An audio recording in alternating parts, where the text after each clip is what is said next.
Good morning student. आज हम लोग पढ़ेंगे जर्मन की कला। जर्मन की कला जो कि काफ़ी पुरातनकालीन की कला है, तो आज हम लोग इसके बारे में पढ़ेंगे।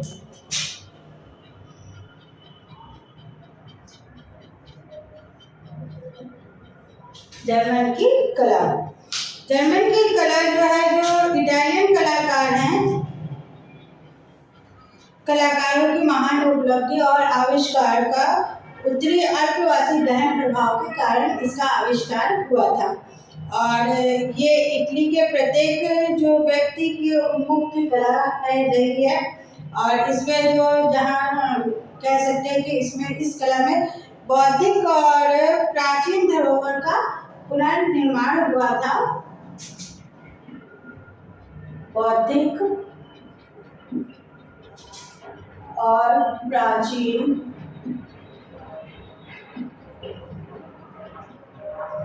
कला का पुनर्निर्माण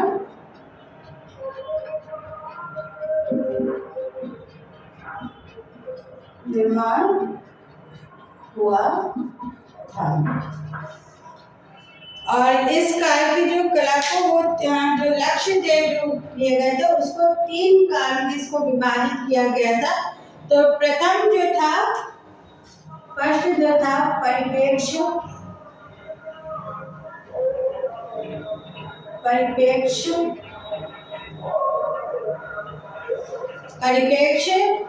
का वैज्ञानिक अध्ययन था। परिप्रेक्ष्य का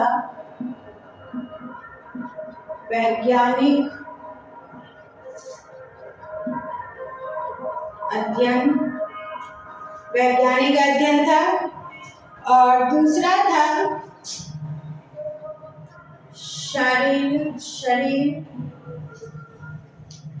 शरीर विज्ञान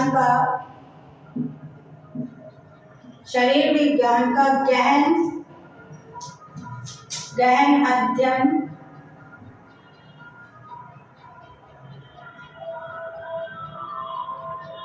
अध्ययन या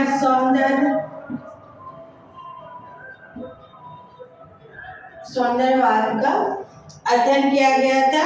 सौंदर्यपूर्ण जो आकृति होती है,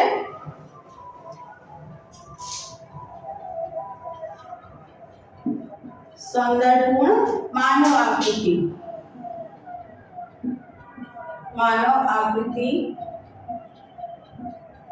का अध्ययन किया गया था। और तीसरा था शास्त्रीय गुण, जिसमें कि जो शास्त्रीय गुण या शास्त्रीय वास्तुकला जो था, शास्त्रीय वास्तु के आकारों का अध्ययन किया गया था। तो ये 3 भागों में इसको मतलब 3 पार्ट में इसको विभाजित किया गया था। परिवेश का वैज्ञानिक अध्ययन, शरीर विज्ञान का गहन अध्ययन, सौंदर्यपूर्ण मानव आकृति का, और तीसरा था शास्त्रीय वास्तु के आकारों का अध्ययन था। इसमें जो प्रमुख जो जर्मन कलाकार थे, वो कला तत्वों का समन्वय ही नहीं किया था, मतलब कला तत्वों का समन्वय नहीं किया था, अनुकृतियों की भी गहराई से इन्होंने कह सकते हैं कलाकृतियों का निर्माण किया हुआ था। इसी के साथ में माइकल जो पेसर थे, उन्होंने भी कला को जो विकास में काफी योगदान दिया हुआ था। जर्मन की जो कला थी,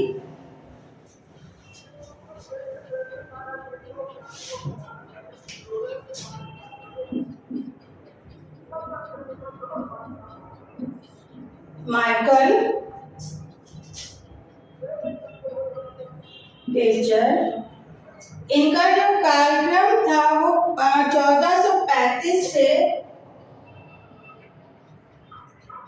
1498 ईस्वी का था। तो इन्होंने जो विवरणात्मक कला थी और रंगों की जो चमक दमक थी, जो विवरणात्मक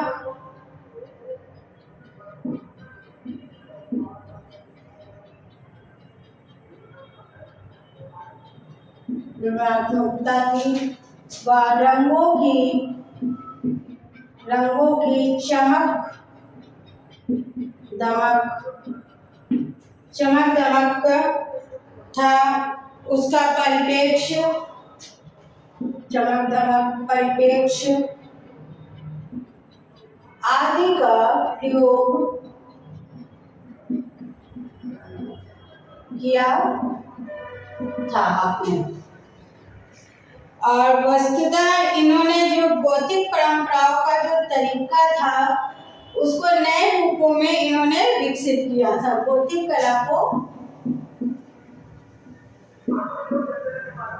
कला को नए रूप में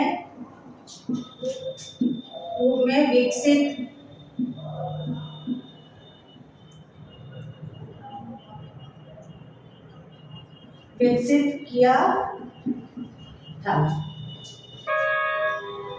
और जो तकनीकी थी वो बहुत इनकी निपुण थी, आलेख की उत्तमता बहुत अधिक थी इनके चित्रों में। और जो इसकी तकनीक थी वो संतों की और कह सकते हैं जो ईशा की आकृतियां थी छाया चित्रण पर भी इन्होंने काफी अच्छा तकनीकी विकास किया हुआ था। अब इसके बाद हम इनके जो चित्र थे वो था द होली नाइट, ये इनका प्रसिद्ध चित्र था जो कि काफी प्रसिद्ध चित्र था। और इन्होंने जो था इंग्रेविंग माध्यम में इसको बनाया हुआ था। इसी के साथ में इन्होंने काफी और भी चित्र बनाए हुए थे जिसमें रेखा प्रधान था और अलंकारिक और अनुव्यंजना का प्रयोग किया था। चित्र था रेखा प्रधान, अलंकारिक,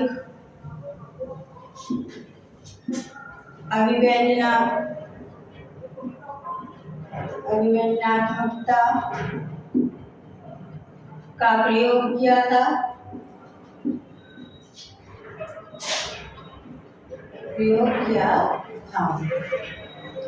तो ये काफी प्रसिद्ध चित्रकार रहे हैं और इनके चित्रों में उड़ती हुई सी आकृतियों की भीड़ नजर आती थी और रूपों की मौलिकता की विशेषता रही है। तो आप मतलब काफी सुंदर चित्र कलाकृतियों का निर्माण करते थे। वहीं बात करते हैं हम अल्बर्टो, जो जर्मन के दूसरे प्रसिद्ध कलाकार रहे हैं।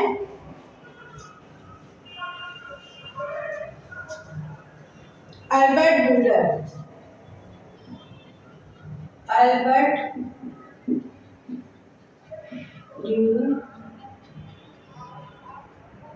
ड्यूलर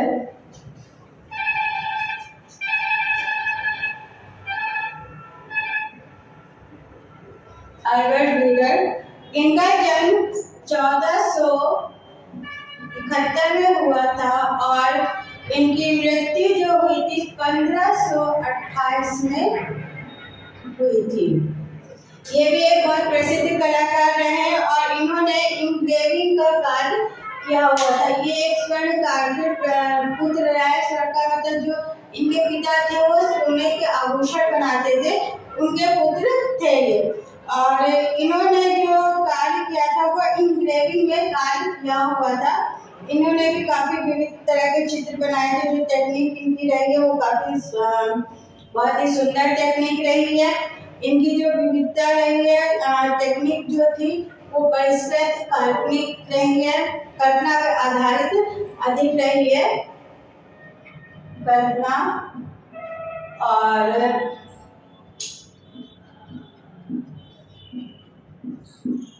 टेक्निक जो थी वो कल्पना पे थी और व्यंजनात्मकता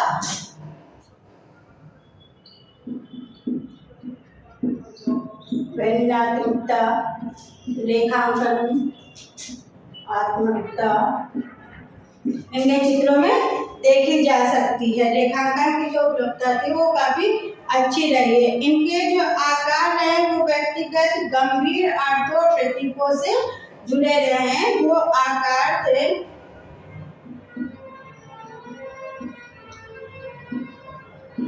व्यक्तिगत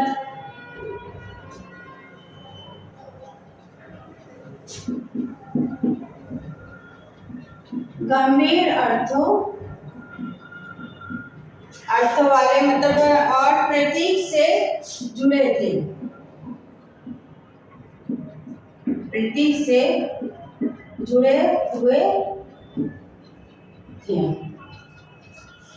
और इनके जिनका दर्शन मतलब आप देर से मतलब इनके चित्रों की जो अर्थ है वो देर से समझ में आता था, क्योंकि जो व्यक्तिगत थे जो गंभीरता थी वो काफी देर से समझ में आता था, किंतु प्रभाव जो था वो शीघ्र पड़ता था। प्रभाव कैसा था? शीघ्र पड़ता था, मतलब देखकर आप उसको बहुत जल्दी इम्प्रेस हो जाते थे। प्रभाव शीघ्र पड़ता था। और इनकी जो ख्याति रही है, जो इन्होंने सबसे ज्यादा प्रसिद्धि प्राप्त करी है, वो थी इंग्रेविंग माध्यम, इंग्रेविंग्स माध्यम से। इन्होंने इंग्रेविंग्स में काफी कार्य किया हुआ था और उसमें जो एक आप कह सकते हैं इनको बड़ा मनोरंजनात्मक कार्य रहा है उनका, और संदेशात्मकता भी थी उस कार्य में। तो कह सकते हैं इनके चित्र काफी अच्छे रहे हैं और इनके जो चित्रों के आकार थे वो छोटे और मूल्य में सस्ते होते थे। चित्र के आकार कैसे थे? आकार छोटे व मूल्य में मतलब कम मूल्य में सस्ते थे, सस्ते होते थे। ज्यादा महंगे इनके चित्र नहीं होते थे कि इसको कोई भी परचेस कर सकता था।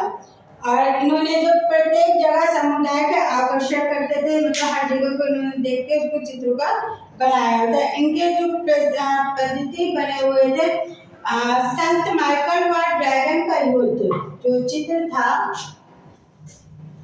संत माइकल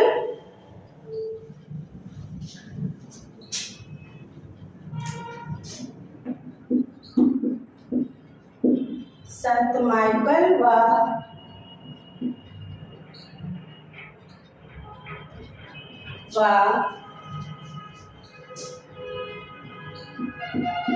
ड्रैगन का युद्ध, ये इनके काफी प्रसिद्ध चित्र हैं। और एक चित्र और था वुडकट चित्र भी रहा है इनका। और एक और रहा है आदम और ईवा, आदम और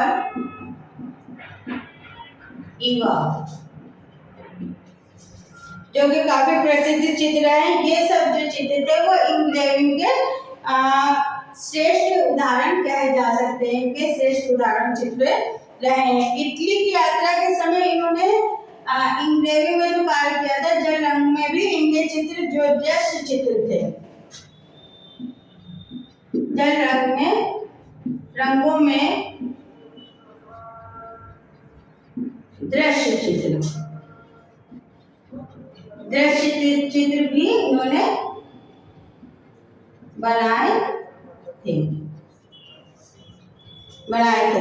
और इनकी जो प्रसिद्धि थी व्यक्तिगत और लोकप्रियता भी कई अन्य माध्यम से भी परिलक्षित होती है। कलाकार की इन विशेषताओं को नहीं पा सकते हैं। काफी प्रसिद्ध कलाकार रहे और इनके बारे में हम लोग और पढ़ेंगे, जो कि आप नेक्स्ट वीडियो में पढ़ेंगे। Thank you.